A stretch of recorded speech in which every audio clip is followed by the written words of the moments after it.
तो guys miss Marvel के episode 3 ने कमाला खान की एमसीयू ओरिजिन को ऑलमोस्ट रिवील कर दिया है, लेकिन कमाला खान के बेंगल किसने और क्यों बनाए ये अभी भी मिस्ट्री है। साथ ही एपिसोड 3 में हमें टेन रिंग, क्री, डिफरेंट डिमेंशन है और जिन के बारे में बताया गया, जो कि एक तरह से मिस मार्वल को एमसीयू में फिट करने के लिए किया गया, लेकिन इनमें से मोस्ट ऑफ चीजों को एक्सप्लेन नहीं किया गया। जैसे 1942 के इंडिया में टेन रिंग क्या कर रहे हैं और कमाला खान का विजन उसकी नानी को कैसे आया।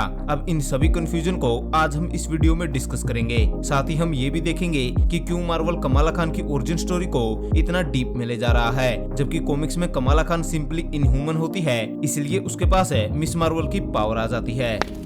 अब मिस मार्वल सीरीज जब अनाउंस हुई थी तब ये ऑफिशियली रिवील कर दिया गया था कि कमाला खान की पावर्स को कॉमिक से डिफरेंट रखा जाएगा, जहां सीरीज में कमाला खान के इनह्यूमन होने वाले एंगल को यूज ना करके उसको एक डिफरेंट डायमेंशन का बीइंग बताया गया, जिसने अर्थ पे जन्म लिया। अब कमाला खान के पास उसकी पावर हमेशा होती है, लेकिन उसकी पड़नानी आयशा के बैंगल मिलने से पहले वो उन्हें यूज नहीं कर पा रही थी, पर जैसे ही वो बैंगल्स को पहनती है उसकी पावर एक्टिव हो जाती है। अब एपिसोड 3 में ये भी रिवील किया गया कि ये बैंगल एक नहीं बल्कि दो है, जहां 1942 में कमाला की पड़नानी आयशा को एक बैंगल मिल जाता है। जब आयशा इस बैंगल को लेती है तो वो एक नीली बॉडी वाले एलियन के हाथ में होता है। अब ये मोस्ट प्रोबेबली क्री से बिलोंग करता होगा, क्योंकि अगर ये बैंगल कॉमिक से नागा बैंड है तो ये बंदा 100% क्री एम्पायर से बिलोंग करता है। कॉमिक्स में नागा बैंड को क्री ने बनाया था, जहां क्री की सुप्रीम इंटेलिजेंट है ये बैंगल कैप्टन मार्वल को देते हैं। हालांकि इनके यूज से मार्वल खुद ही नेगेटिव जोन में फंस जाती है। खैर, अगर हम इसे एमसीयू में फिट करके देखें तो ऐसा हो सकता है कि क्री ने ही कमाला के बैंगल्स को बनाया हो,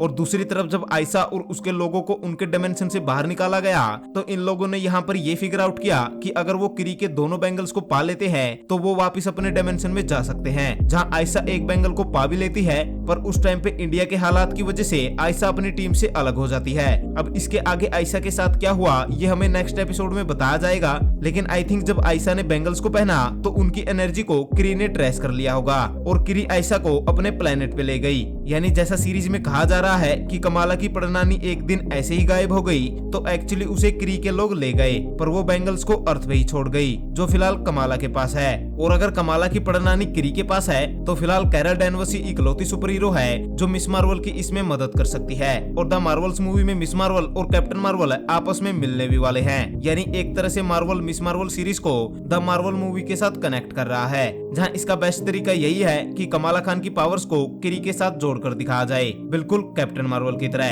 खैर, सीरीज में कुछ ऐसा दिखाया जाएगा या नहीं ये तो आने वाले एपिसोड से ही पता चलेगा, लेकिन एपिसोड 3 में हमें टेन रिंग्स का इन्वॉल्वमेंट भी दिखा, जहां 1942 में टेन रिंग का लोगो हमें इंडिया के टेम्पल में दिखा। अब इस लोगो का इस टेम्पल में होने का मतलब ये हो सकता है कि इस टेम्पल को टेन रिंग ने भी लूटा हो, क्योंकि शैंग-ची मूवी में ये बताया गया था कि मैंडरिन रिंग्स को पाने के बाद पूरी दुनिया में लूट मार करता है, और अर्ली 90s में लूट के लिए इंडिया से बेहतर जगह और क्या ही हो सकती है। इसलिए शायद इस टेम्पल को टेन रिंग ने लूटा और अपनी आर्मी का यहाँ लोगो बना दिया।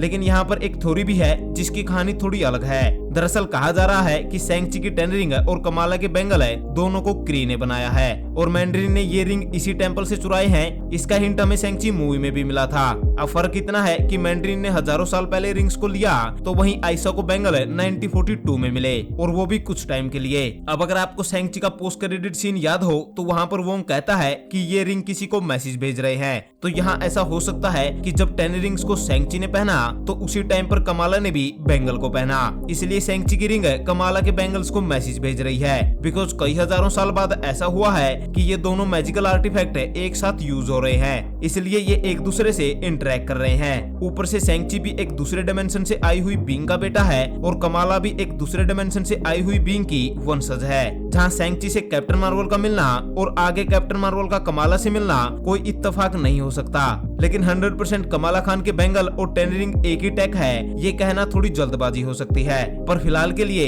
इसकी पॉसिबिलिटी कुछ ज्यादा ही है। तो गाइस, ये वीडियो थी मिस मार्वल के बैंगल और उनकी ओरिजिन पर। मार्वल एमसीयू में इनह्यूमंस को अभी के लिए इंट्रोड्यूस नहीं करवाना चाहता, क्योंकि इससे ब्लैक बोल्ट, मेडुसा और बाकी पावरफुल इनह्यूमन एमसीयू का पार्ट बन जाएंगे, जिनको एक साथ हैंडल करना मार्वल के लिए थोड़ा मुश्किल हो सकता है। इसलिए मार्वल इनह्यूमन को फ्यूचर के लिए और कमाला खान को कैप्टन मार्वल के लिए बचा रहा है, जिसके चलते मिस मार्वल की ओरिजिन स्टोरी डीप होते जा रही है, जो कि मिस मार्वल के कैरेक्टर में बड़े चेंजेस कर सकती है, जिसकी शुरुआत हो चुकी है। सो इन दी एंड अगर आपके पास में इस वीडियो से रिलेटेड कोई भी डिटेल या इन्फॉर्मेशन है तो वो हमारे साथ जरूर शेयर करें। साथ ही अगर आपको हमारी ये वीडियो पसंद आई तो इसे लाइक और शेयर जरूर करें। ऊपर से इसी तरह के सुपर कंटेंट के लिए हमारे चैनल को जरूर सब्सक्राइब करें। Thank you guys, this is Vicky Simar and you watching the Vicky Simar.